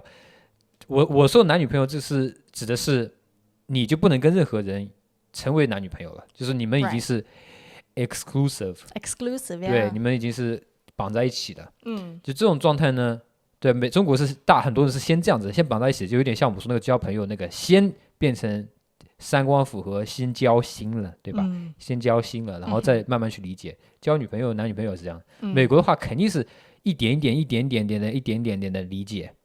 然后完全理解了，也不是完全理解，就蛮大的一个了解下，就说好，我们现在是不是 exclusive 了？ Right. 甚至你这个之后，有些人还会在说，哎，所以我们现在是不是男女朋友了？有些人会分得很清楚。Yeah, for 对 sure. 对， Yeah. 所以就说教大家一个点啊，如果你在美国，你是中国人在美国，你不要特别是男生去追女生啊，不要一上去说 Do you want to be my girlfriend？ 不就直接跑，没有就你问100个人，99个跑，跟你说，直接跑。Unless you find somebody who also likes to do things that way. 对 That might be the way to go if you must do it that way. 对，如果你找到那一个就说答应了，那可能那个就是美国少有的，也是喜欢这样一套交往方式的，就美国里面也是有，只是比较少了。Yeah. Are we done with this part? I feel 对， like that was 所以 pretty interesting. 我觉得我这个意见啊，再提一下，因为大多数中国人在美国去美国情况一般是在读书嘛，读书就是你喜欢上一个美国女生什么的，或喜欢上个美国男生，你要去表达你的爱，那基本上我说那个情况是在学校里发生嘛，他是你的同学，然后去表达，或者你们在一起做了几个 project，然后混得很开心，对吧？或者偶尔吃过一次饭，集体的饭，也没有单独的 date 过。然后你按中国的方式去说，突然有一天私信给他，或者你要成为我的女朋友吗？你要成为男朋友啊？会很吓到。所以推荐大家还是你至少你解释一下为什么你这么说的。如果你可以做你这样的事情，就是你的自由嘛。但是你解释一下，就你理解的这个跟他之前想的可能不一样。Actually, now that you're mentioning the dating stuff, it's making me think like making friends in the US and dating, like the process is pretty similar. Like really both of them are like, oh, I kind of have some attraction to this person, whether it's romantic or just in a friend way. Oh, I kind of want to get to know this person. And so then you just like slowly kind of spend time with that person if you can. You know, taking baby steps kind of almost. I mean, not necessarily, like the friend thing is maybe a little bit more like you can approach it casually, I guess. But it's essentially the same process. So I feel like you can apply the same kind of way of thinking if you really want to make a good friend in the US. And it's almost like you might be trying to make friends with somebody and then you end up finding out you like them in a romantic way. 对 Do you know what I mean? Am I saying anything of value with this? I don't know. 理解，对，说得很好。 Great. Okay. Hope that'll be helpful. You know what I mean? I don't know.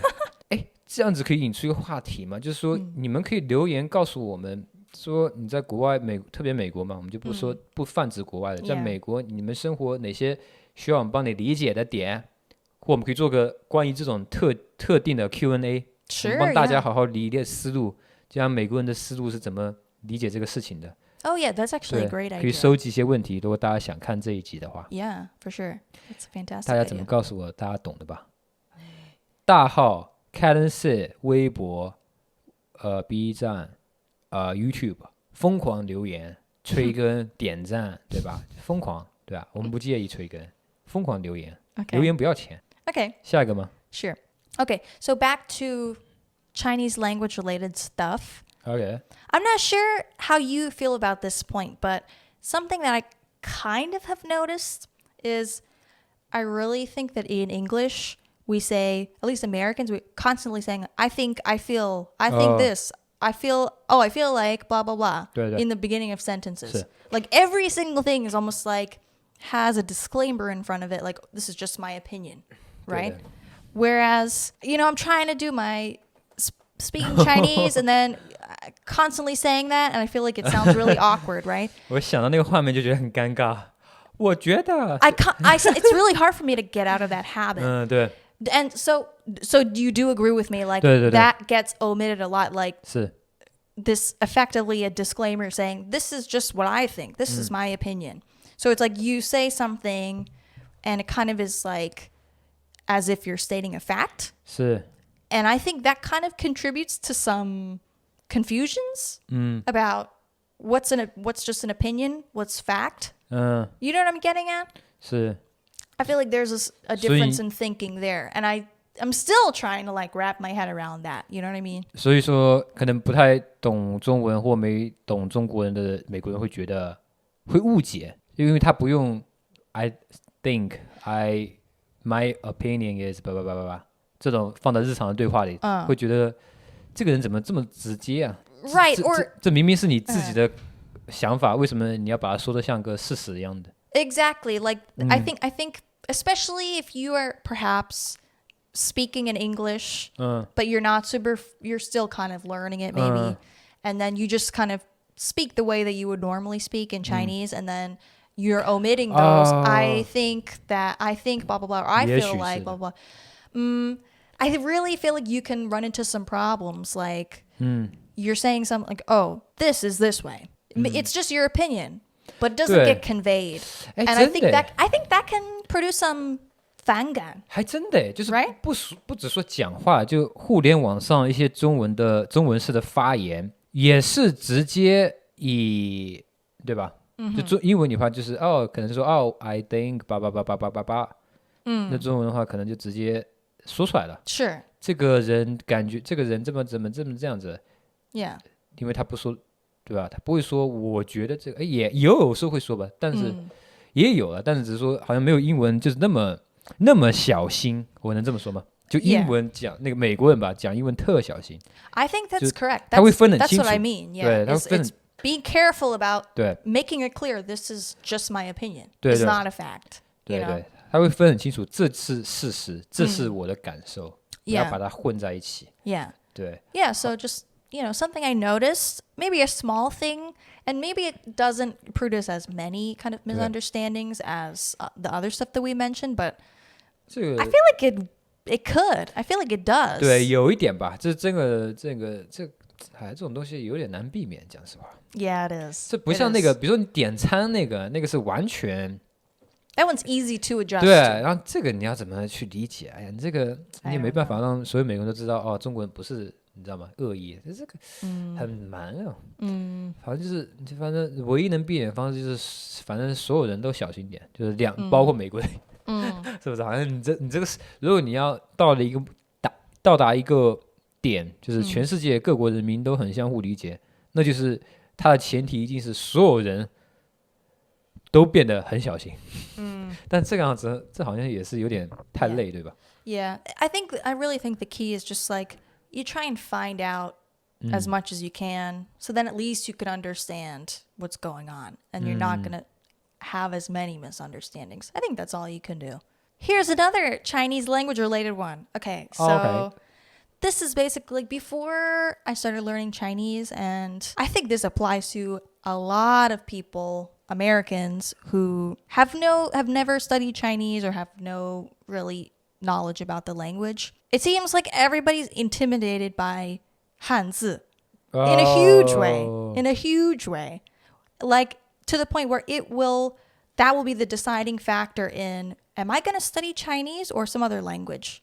They're like, well, those Chinese characters, that looks really hard. I'm going to not pick that one. You know what I mean? 对，我觉得这个就是首先要说的就是说，很多人觉得中文最难，对吧？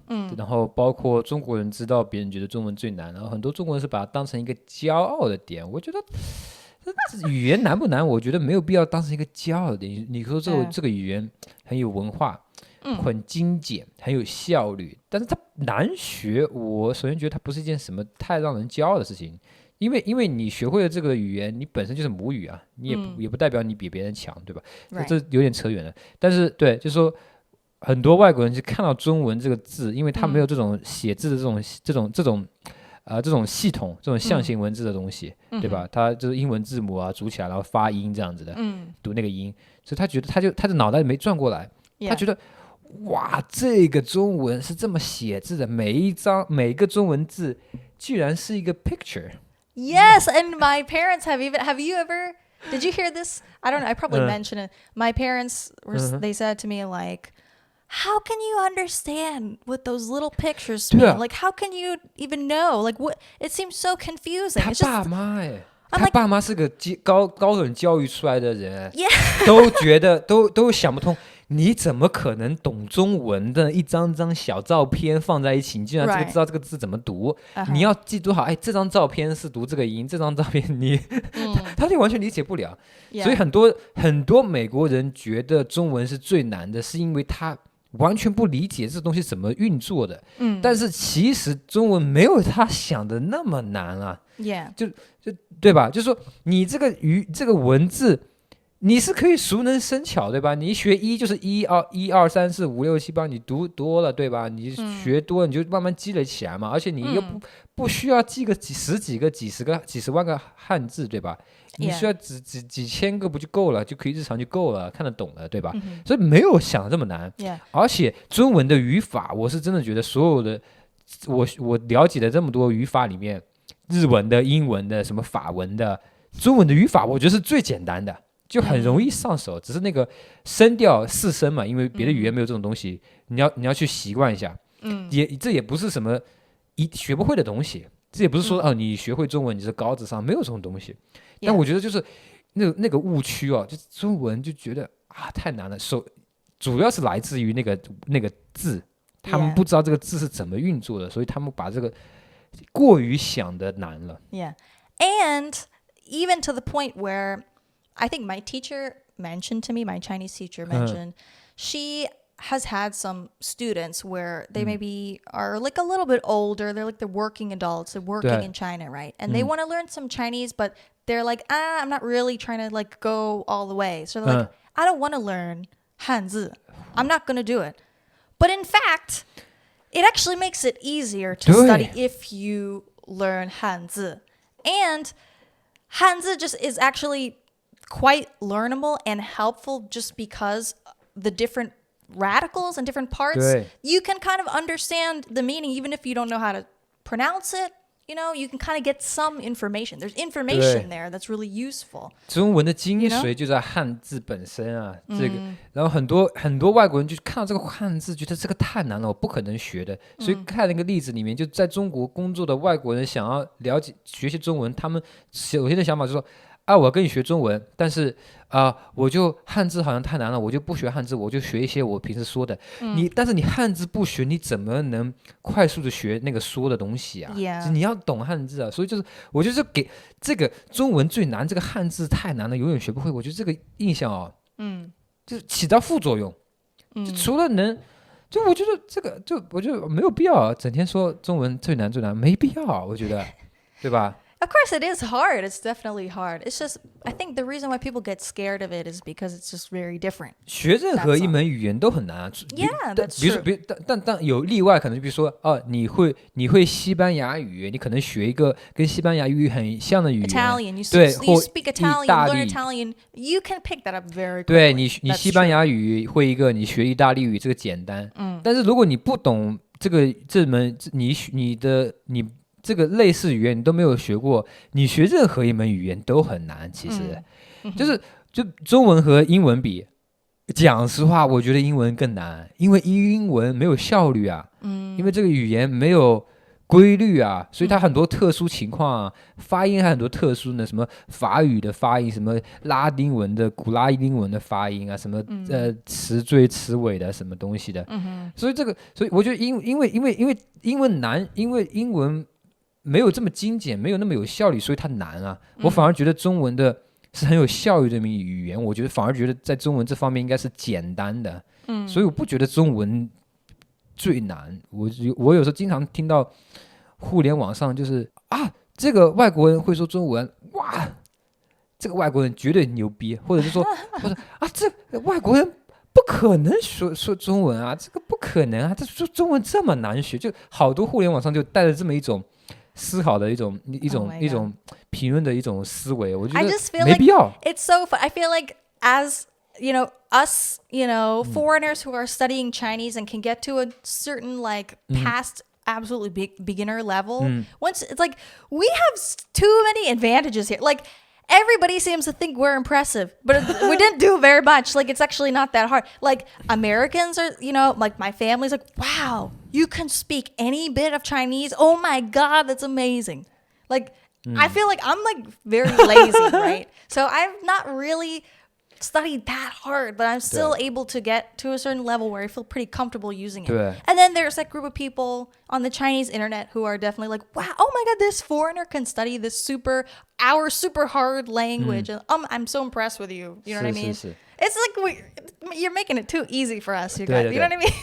而且这个是一个方面，还有我经常看到一种类似发言，就是这个外国人他中文已经说得很溜了。啊巴拉巴拉叽里呱啦那个是母语一样的啊， Yeah. 来回的。然后这个外国人突然说啊，我读了这本书一本书，然后那个中文就问他，哎，你读的是中文版还是英文版？然后那个外国人说，我读的是中文版的。然后说，哇，你会说中文，说这么溜，你还能读这个字啊？这个字这么难。Oh yeah, even actually, on the Damu up there are people asking me, can you read 汉字？对，就肯定会读啊！就是你中文都说这么溜了，你当然会读这个汉字啊。I'm just so shocked because it's like if you're speaking fluently, you absolutely 100% can read. You definitely, there's no question about it. 对啊， you can't get to that level unless you can also read. 对啊，我觉得没必要把中文这个难度给神化了。我觉得中文最值得骄傲，就是我们作为中国人很自豪的一个点，中文好 TM 有效率啊！你学了别的语言之后，才发现中国好 TM 有效率啊！真的太有效率了。你这个语法能学一点，你这怎么说都行，这多有效率啊！我之前就做过影片，我在影片里就说，我们那个就 Arrival 嘛，那个电影，那个好莱坞电影。就是两个外星人，两堆外星人来到了世界，一个外星人是到了中国，一个外星人是到了美国，就两艘那个母体嘛，他们的然后当时那个电影的主线，大多数的电影时间就是一个美国人在教那个外星人怎么说英文，然后他教的就是那个画那个字嘛 ，I am some name, I am 我不知道他名字忘了，我就随便说，I am Anna, you are 八八八，然后他指着他的那个同事 ，He is。我当时看到这部分，我觉得哇，这个外星人要疯了吧，直接把地球人灭了吧。在中文里就直接我是你是他是不就好吗？我是啥，他是 A， 你是 B， 不是你我他，然后你我他后面就加是，然后再加他的名字。No conjugation。对啊，你英文还有 I am, he is, you are， 然后还要再加什么过去时啊，什么东西。我觉得中文多有效率啊！我觉得我觉得那个电影，我在全程看的电影就觉得，那个去中国那个外星人比较幸运，他已经学会中文了。Right. Yeah, I mean that's true. Yeah, you don't need to be like proud of the fact that it's hard. Just be proud of the fact that it's an effective language. It's got a lot of depth to it. 对啊 In, you know. 我觉得，所以中文对啊，这个才是中文值得骄傲的点，而不是说，哇，中文全世界最难。全世界最难代表什么呢？那代表没人能学你这个语言，然后你这个民族永远，你懂我为什么被别人理解不了吗？然后你要保持一个很高的那个状态，还是你要与世界为敌呢？我觉得没必要吧。我说可能有点严重，但是你懂我意思吗？对啊。Yeah. Okay. 下一个点吗？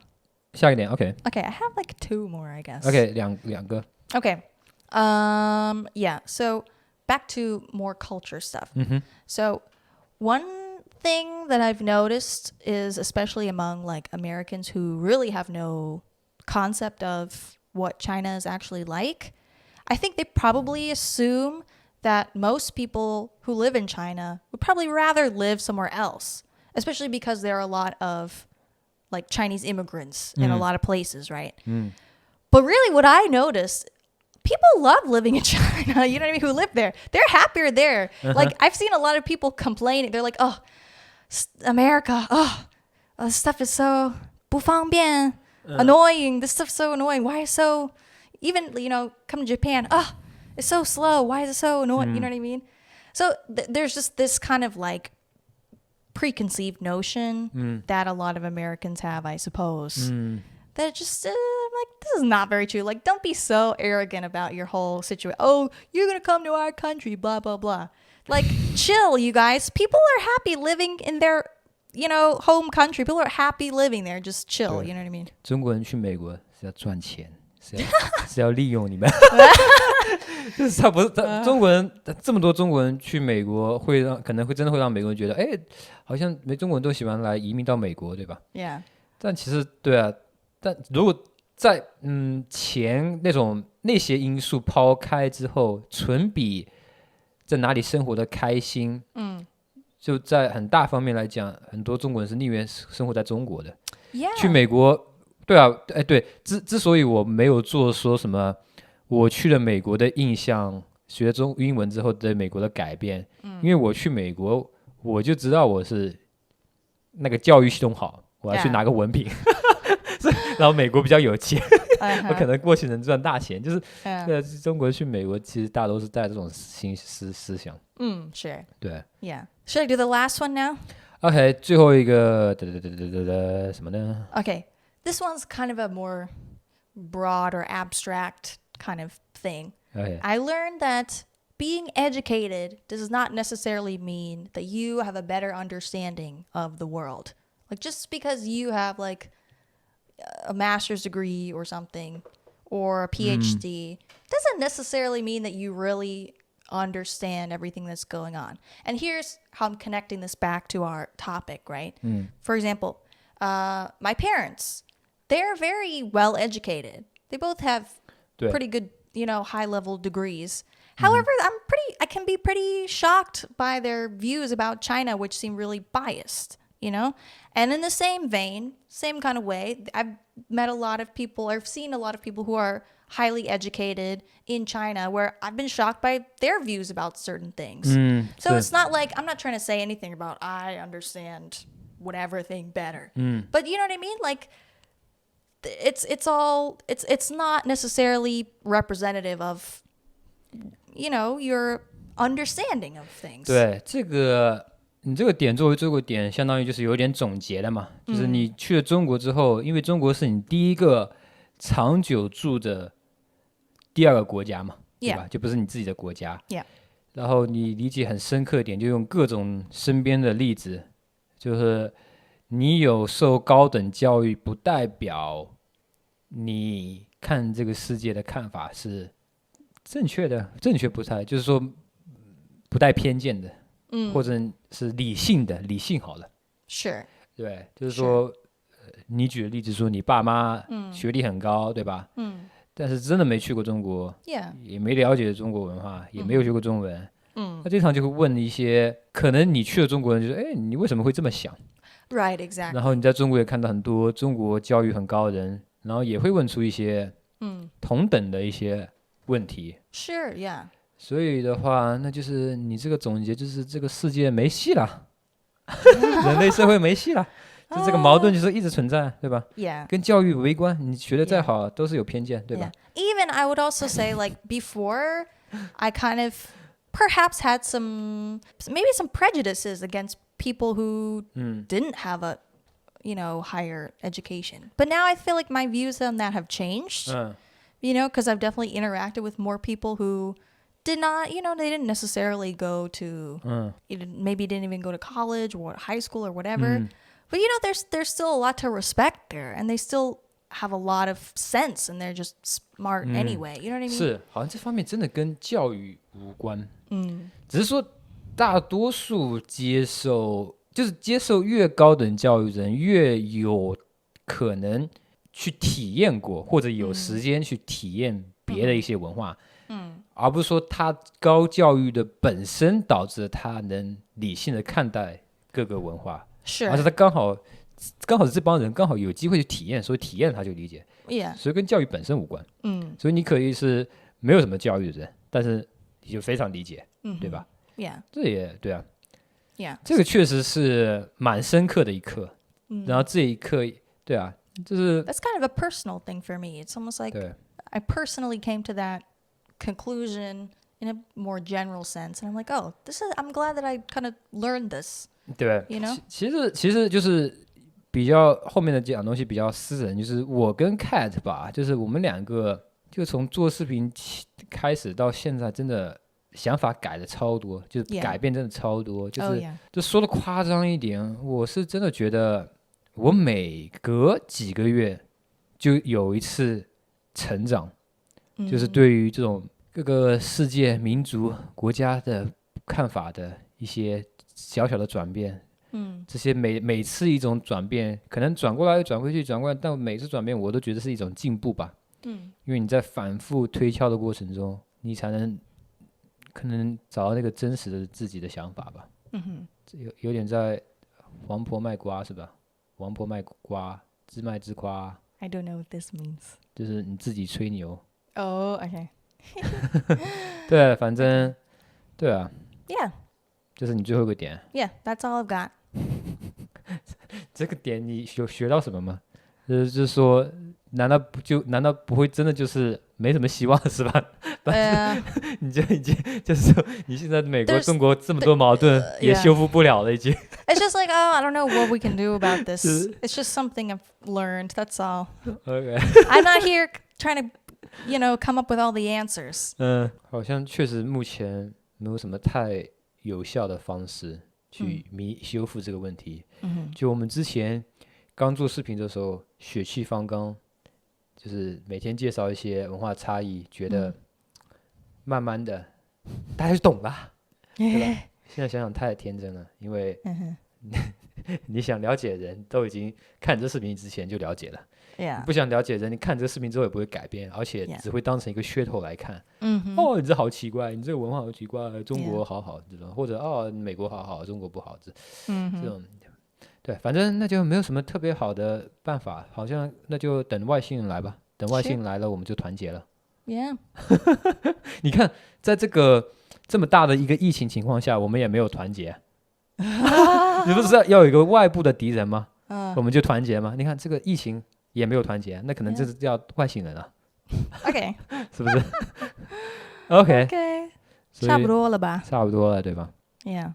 OK. 我们直接这样结束是不太好啊，真的。What can we say? 我们要把这个情绪拉回去，开心点啊，是不是？I'm 开心。OK， 我也很开心。我开心啊！我觉得这种东西啊，可能不是那种正能量，但这种东西讲出来，其实更让人开心。对吧？ I feel happy with this stuff, even if it's not like, oh, blah blah blah, so happy and 正能量. But I think it's you learn stuff and then you feel more satisfied as a person almost. It's not necessarily you feel happier, it's all positive things, but it's good when you learn stuff, you feel like, okay, well, I learned it, that's good. It's growth, that's all. 对。Yeah. 行，我们就差不多这集到这里，然后那我们今天就这样吧，然后我再宣传一下我们一波自己，然后大家想要支持我们的话，一定要勇敢的表达出来，对吧？你们看了这个姐姐们的这个综艺，对吧？你知道吗？现在这个年代，对吧？你不管是艺人，对吧？还是什么公众人物，是博主做视频的，对吧？还是你做播客的，就是说你一定要发声去支持这个人。因为这个时代就是你知道为什么？就是很多外部的因素导致了你无法就是很理性的或者很低调的喜欢一个人。你喜欢这个人，也许就没有听到你的支持，也许他就觉得没有别人那些同行人音量高，然后他就不行了，对吧？然后他就不做了，对吧？所以这个故事告诉大家一定要勇敢的表达出来，给我们应援，对吧？我们的大号名字叫 kathrynandsid， 我们是做视频的，在 B 站，对吧？ B 站是主要的，然后你可以去 YouTube， 对吧？也可以去微博，都叫 kathrynandsid， 多评论，对吧？多点赞3连，然后对吧？支持我们，这个就是3连，然后评论好几条，然后狂点赞，这就是对我们最好的支持，对吧 ？OK， 我们播客有视频版本和音频版本，视频版本在B 站上和油管上都会有回放，B 站上是叫自说自话 SML， YouTube 上叫自说自话 Speak My Language， 然后音频平台的话，各大平台什么 Apple Podcast、Google Podcast、蜻蜓啊，不是蜻蜓 Spotify， 网易云音乐，然后喜马拉雅，你都搜自说自话 Speak My Language 都可以搜到。OK， Yes， 行，那我们就差不多。Yep. Thank you guys for watching. Thank you for listening. Please Bye look forward bye. to the next episode. Bye bye.